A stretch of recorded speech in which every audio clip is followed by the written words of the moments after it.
ترى عمرك فكرت قبل كده في سر الوجود أو سبب وجودك في طبيعة الموجودات؟ أو يمكن تكون فكرت في معنى الأخلاق، ليه في جمال، ليه في قبح، خير، شر، وعدل؟ يا ترى في معنى للقيم من غير البشر؟ وأكيد سألت نفسك قبل كده إيه معنى الحياة؟ كل أسبوع هنناقش فكرة أو سؤال من الأسئلة اللي حيرت الفلاسفة على مر العصور، من أفلاطون لابن رشد لديكارت. هنتكلم عن المعرفة، الوعي، الأنا، الأخلاق، المعتقد والإيمان، العدالة، المنطق، الشك، العلم، والجمال. هنسافر عبر الزمان والمكان، من فلاسفة الإغريق لآباء المتكلمين العرب لرواد الفلسفة الغربية الحديثة، في حلقات أسبوعية قصيرة بلهجة مصرية بسيطة. معكم أحمد الملط للفلسفة والمتفلسفين. أهلا بيكم في كلام فلسفة.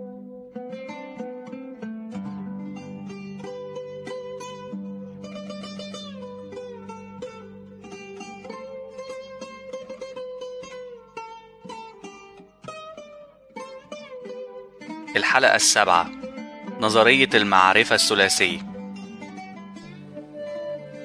تخيل إنك هربان بتجري في غيطان الذرة بعد ما قتلت علوان الجعفان اللي قتل أبوك من سنين. أخدت بطارك وطار أمك، ودلوقتي هتقدر تمشي في وسط الناس وانت رافع راسك. محدش هيقدر يقولك يا ولد بعد كده، خلاص بقيت راجل. أمك خلاص هتقلع السواد ويرد نور وشها اللي انطفى من بعد موت أبوك. هتجري على الترعة الغربية، هتعدي المشاية للبر الغربي. نفسك انقطع بقالك كتير بتجري، نفسك في جرعة مية تسقي ريقك. هانت لما تخلص من البندقية الأول هتشرب وترتاح.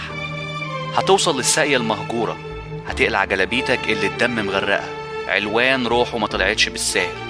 هتنزل في بطن الساقية، قلبك ميت مش همك الحية ولا العقارب. هتحفر في الأرض اللي تحت المية الراكدة، الريحة عطنة، مفيش بني آدم نزل هنا من زمان. بتفكر يا ترى حمدان وسمعان ولاد علوان هيعملوا ايه لما يعرفوا انك قتلت ابوهم. بس انت ما قتلتوش، انت اخدت طارك ومسحت عرقه. سمعان ما يتخافش منه، ده لسه عيل ابن امبارح. حمدان هو اللي لازم تعمل حسابه وتفتح عينيك عليه كويس. هترمي جلابيتك والبندقية في الحفرة وتردم عليهم للأبد. خلاص هانت، جايلك يا أمي، افرحي وارفعي راسك. بتجري تاني وسط غيطان الذرة العتمة، سامع صوت النواح والعويل من بعيد، دول لازم نسوان علوان. هتدخل البلد من ضرب ولاد الأسمر، الليل عاتم والصمت لسان الحال. بتجري من حارة للتانية ومن مصطبة لسطح بيت، الضلمة مش هتوقفك لأنك واعي البلد من صغرك. ادي داركم بانت من بعيد، هتدخل حارتكم قلبك مرتاح، حاسس ان هم تقيل ونزاح من على كتفك. قلوب النور ضعيف على باب الدار.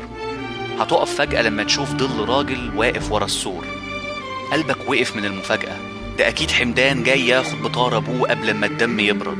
مش قادر يستنى لما الليلة تعدي، مش عاوز يعيش في العار سنين زي ما عشت. وأم الحزينة المكسورة مش هتلحق تفرح وتقلع الأسود.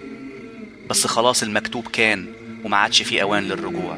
هتصرخ اخرج يا حمدان، أنا شايفك يا حمدان، قتلت أبوك علوان، تعال خد بطارك يا ولد الجعافنة. يما اخرج يما، ابنك عريس في فرحه يما، اقلعي سوادك، ارفعي راسك وسط الخلق يما. يا خلق، انا اخدت طار ابوي، يا ناس انا قتلت علوان الجعفان، وابنه حمدان جاي عاوز يقتلني. اظهر يا حمدان، انا قتيلك النهاردة يا ولد علوان.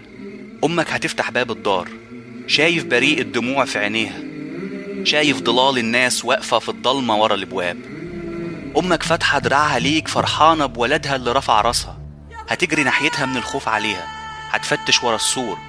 فين حمدان يما؟ هتقولك تعالى يا ولدي ما تخافش، حمدان مش هنا. هتقرب في حذر، هتتأكد ان حمدان مش متربص بيك قبل ما تبكي وتترمي في احضان امك. هتحس بالراحة والسكينة اللحظة قبل ما تشوف حمدان فوق سطح الدار بيبص في عينيك ببرود، وتسمع صوت الخرطوش.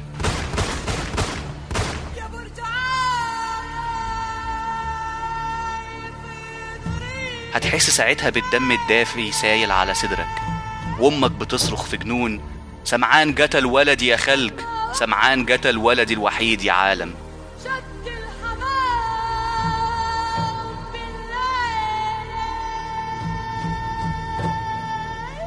بالبديهة احنا عارفين ان ما كانش عندك معرفة مؤكدة بان حمدان في الحارة، بالرغم من انه فعلا كان مستخبي فوق سطح الدار في الحارة الضلمة.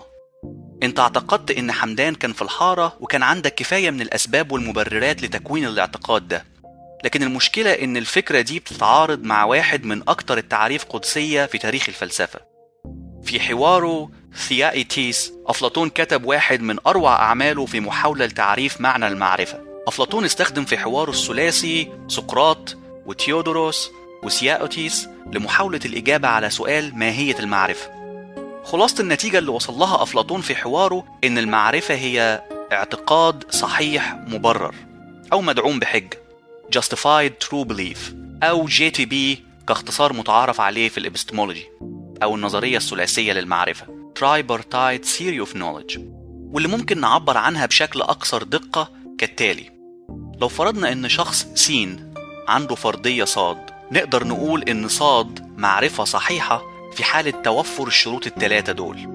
ص فرضية صحيحة، س بيعتقد في ص، س عنده من الحجة والمبرر اللي يدعم اعتقاده في ص. طبقا لنظرية المعرفة الثلاث شروط دول ضروريين وكافيين كشروط محددة للي نقدر نطلق عليه صفة المعرفة. بالنسبة للشرط الأول والتاني نقدر نقبلهم من غير جدال كتير، لأنك مش معقول هتعرف إن شيء خطأ وما زلت تعتقد فيه. الفلاسفة حاولوا يحددوا إيه المقصود بالشرط الثالث اللي هو الاعتقاد الصحيح أو justified belief اللي لازم يكون مدعوم بحجة. يعني لو فرضنا إنك في سباق وراهنت على حصان إنه هيكسب لأنك بتعتقد في كده، لو فعلا كسب الحصان ما نقدرش نقول إنك كان عندك معرفة حقيقية، أنت كنت محظوظ في تخمينك أو اعتقادك، لكن ما كانش عندك معرفة مبررة فعلا. الفلاسفة ركزوا لفترة طويلة على فكرة تحديد الشرط الثالث، وإيه هي طبيعة الحجة أو المبرر اللي ممكن نستخدمه لتأكيد أي اعتقاد كنوع من المعرفة. لكن الإطار العام لنظرية المعرفة كان مقبول كوسيلة لتعريف المعرفة لمدة 2500 سنة، لكن في الوقت الحالي معظم الفلاسفة بيعتقدوا في عدم صحة التعريف ده. يا ترى إيه السبب؟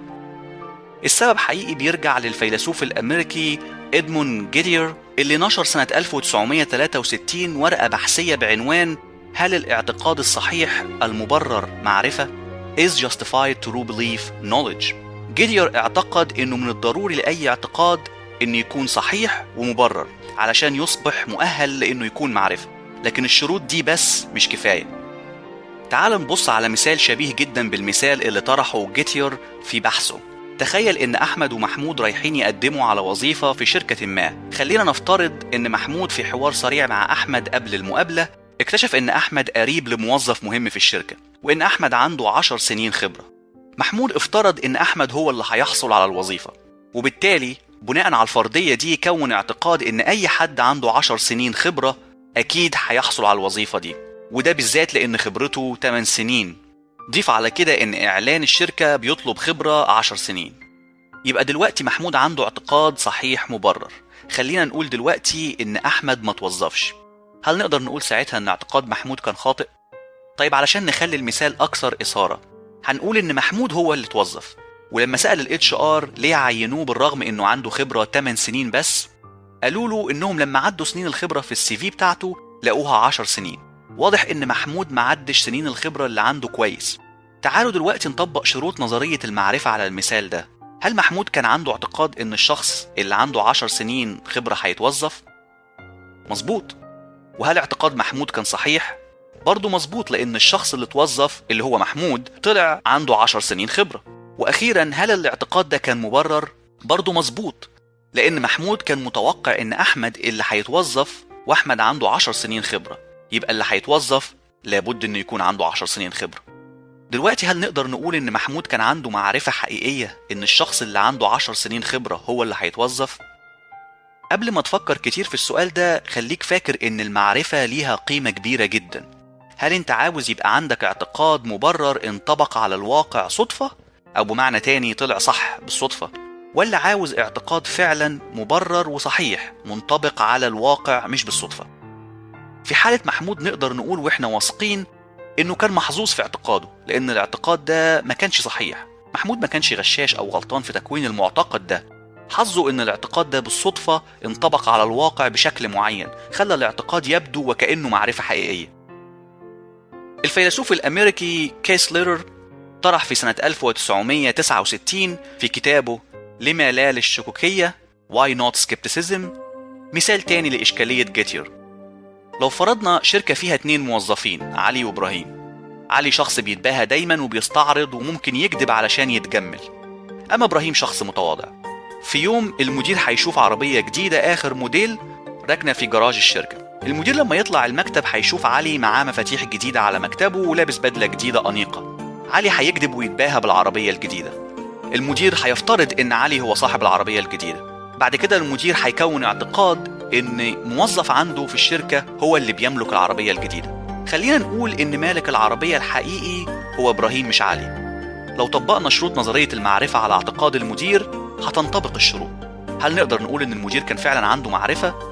بالطبع لأ، لأن لو مثلا قلنا إن إبراهيم ما كانش موظف في الشركة دي بس شغال في نفس المبنى اللي فيه شركة مثلا، كانت هتبقى المعرفة خاطئة بدل ما تكون صحيحة بالصدفة زي في الحالة الأولى.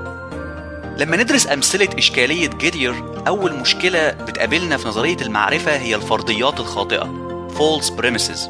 في المثال الأول محمود افترض إن أحمد هو اللي هيتوظف، ومن هنا اعتقد إن أي شخص عنده 10 سنين خبرة هو اللي هيتوظف.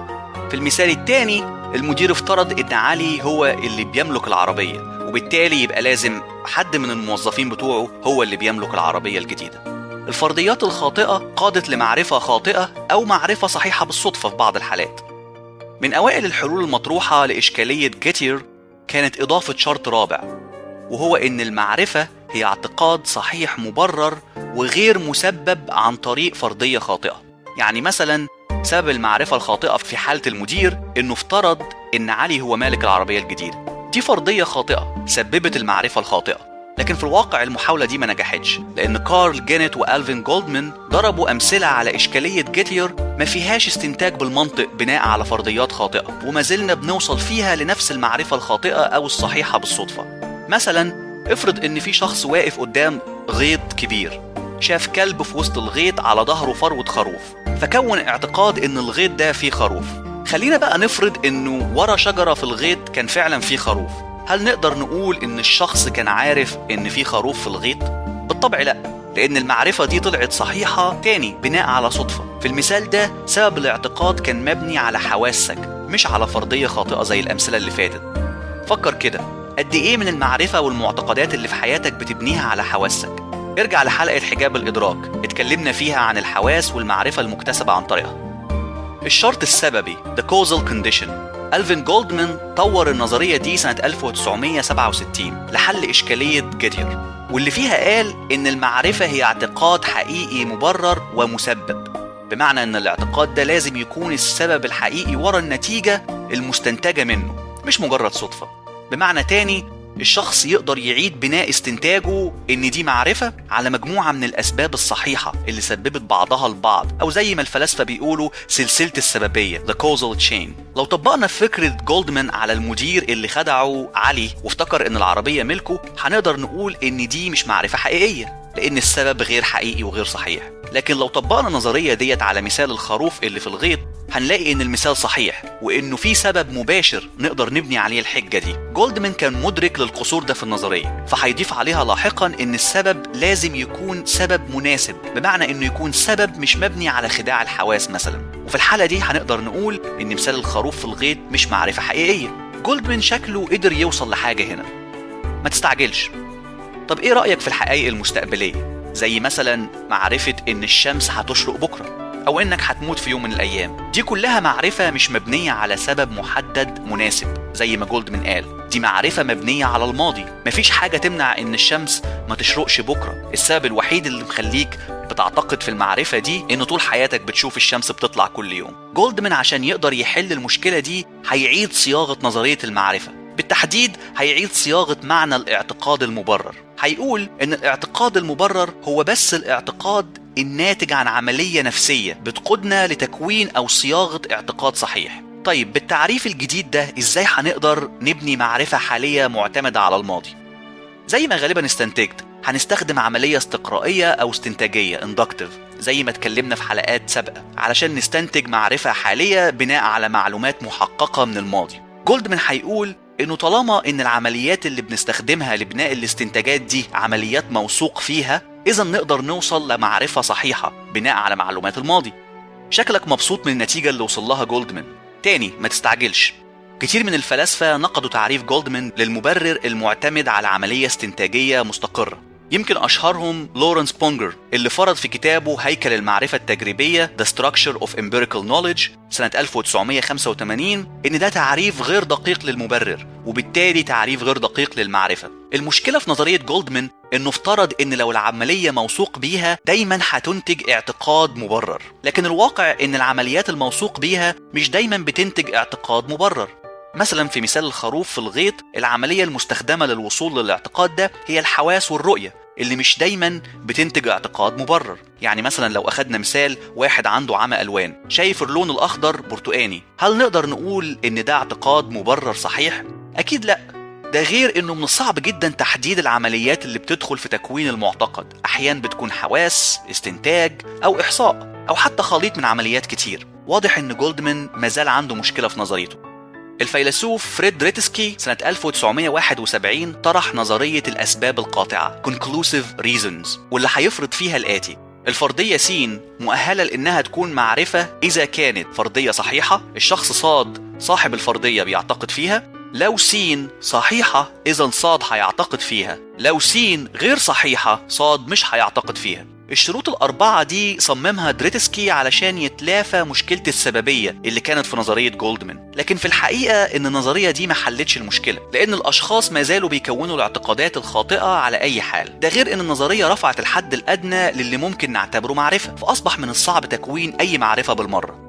نظرية السياق Contextualism دي نظرية جديدة هيطرحها دريتسكي علشان يعالج مشكلة النظرية الأولى بتاعته. هيقول فيها إن الفرضية س مش محتاجة أسباب قاطعة عشان تتحول لمعرفة، لكنها محتاج أسباب جيدة تنفي بيها أي فرضيات تانية مضادة. بس إزاي هنقدر نحدد الفرضيات المضادة دي؟ وعلى أي أساس هنقدر نقول إنها مضادة علشان نلغيها؟ يعني مثلا في مثال المدير، إزاي المدير هيقدر يثبت إن علي مش فعلا صاحب العربية الجديدة؟ وإيه نوع الحجج اللي ممكن يستخدمها علشان ينفي الحجج المضادة؟ هنا دريتسكي هيقول إن ده هيتحدد بناء على السياق كونتكست اللي هتظهر فيه تحديات أو فرضيات مضادة. دريتسكي هيضرب مثال عشان يوضح فكرته، فهيقول إن في حديقة حيوان واقف فيها قدام قفص حمار وحشي، هيشوف الحمار المخطط فهيكون معرفة إن ده حمار وحشي. دلوقتي هيجي طفل ويسأله: إزاي عرفت إن ده حمار وحشي مش مجرد حمار عادي ومخططينه؟ دريتسكي هيقول إنه قبل ما يتسأل السؤال ده لازم يسأل نفسه هل يقدر يفرق بين الحمار الوحشي والحمار العادي المخطط،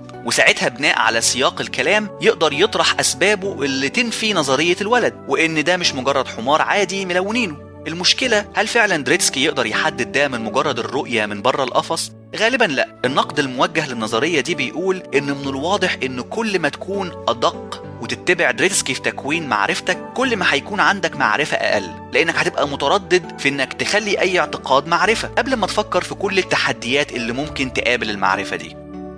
مبدأ المراجعة Defeasibility Requirement. لو فرضنا إن في شخص واقف وبيبص على ورقة لونها أحمر، هيكون اعتقاد إن الورقة دي حمراء، بعدين هيكتشف إن في كشاف بيشع ضوء أحمر على الورقة هيخلي لونها أحمر بغض النظر عن لونها الحقيقي. في الحالة دي الشخص لازم يراجع اعتقاده، لأن المعرفة المكونة عنده ظهرت معلومة جديدة بتنفيها أو تهزمها. وفي الحالة دي لو الشخص أصر على الاعتقاد الأولي تحت المبدأ المعرفي ده بيصبح شخص غير منطقي أو irrational. تقرير هيرمان الخاطئ Herman's False Report هي النظرية الأخيرة اللي هقدمها لك النهاردة كمحاولة لحل مشكلة جيتير. الفكرة اللي طرحها جيلبرت هيرمان سنة 1973 واللي بتبدأ بالمثال ده: افرض ان في عميل عنده تقرير سري من مصدر موثوق بيه عن ان مقتل زعيم سياسي كان عملية اغتيال. الحكومة قبلها نشرت مجموعة إشاعات بين الناس عن اغتيال زعيم الأمة.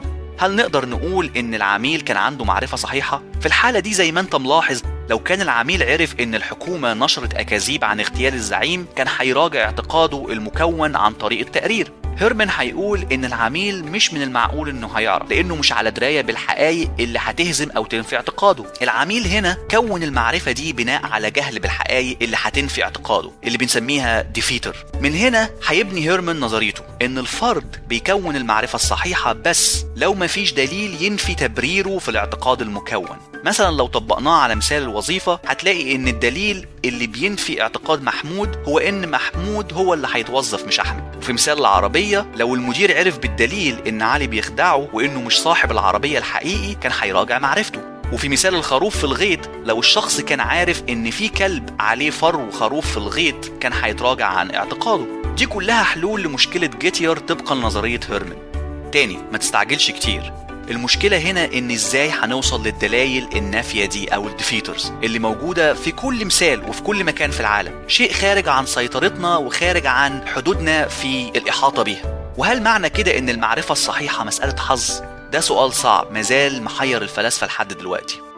إشكالية جيتير بتستخدم أمثلة فيها مبرر الاعتقاد غير منطبق على الواقع بشكل صحيح، فتبقى الحقيقة المكتشفة مسألة حظ قد تحتمل الخطأ أو الصواب. جيتير نجح في إقناع غالب جمهور الفلاسفة بنظريته اللي نشرها في ورقة بحثية من 3 ورقات، لكنه ما نشرش أي حاجة بعدها وما جاوبش على المعضلة اللي طرحها. فتح جحر الأفاعي زي ما بيقولوا وساب الفلاسفة محتارين في الإجابة على سؤاله لحد دلوقتي. ودلوقتي، هل فعلا كان عندك معرفة حقيقية لحظة قتلك بين إيدين أمك؟ هل نقدر نعتبر اعتقادك معرفة لأنه صادف وانطبق على الواقع؟ وهل الفرضية الخاطئة اللي هي إن سمعان ما بيعرفش يستخدم السلاح قادت لأن اعتقادك ما يكونش معرفة صحيحة؟ يا ترى في وسيلة واضحة للوصول لتعريف محدد وواضح للمعرفة؟ وهل المعرفة فعلا مجرد اعتقاد صحيح مبرر ولا في أكتر من كده لتحديد المعرفة؟ فكر كده، عندك معتقدات كتير اكتسبتها خلال حياتك، يا ترى قد ايه منها معرفة صحيحة؟ وقد ايه منها معرفة صحيحة بالصدفة؟ وقد ايه منها مجرد معتقدات مش صحيحة بالمرة؟ ولو عاوز تحول معتقداتك دي لمعرفة، تطبق عليها أي طريقة. ولو مفيش تحديد واضح ومحدد للمعرفة، إزاي نقدر نعيش حياتنا في عالم الحقيقة الوحيدة الثابتة فيه هي التغير؟ فكر تاني. في الحلقة الجاية هتكون سفاح شرير بتتنقل من ضحية للتانية بعشوائية، مجرد أسماء من دليل التليفونات. قبل ما تموت في حادثة بشعة، عقلك هيتنقل لشبكة الكمبيوتر ويبقى كيان عايش على الإنترنت، بيستخدم إمكانيات الشبكة العنكبوتية ويقتل ضحاياه بدون أي وجود مادي في الواقع. يعني إيه عقل؟ وهل العقل له وجود مادي ولا مجرد فكرة؟ عن العقل الواعي، الفرق بين العقل والجسم، والنظرية المثنوية هنتفلسف المرة الجاية.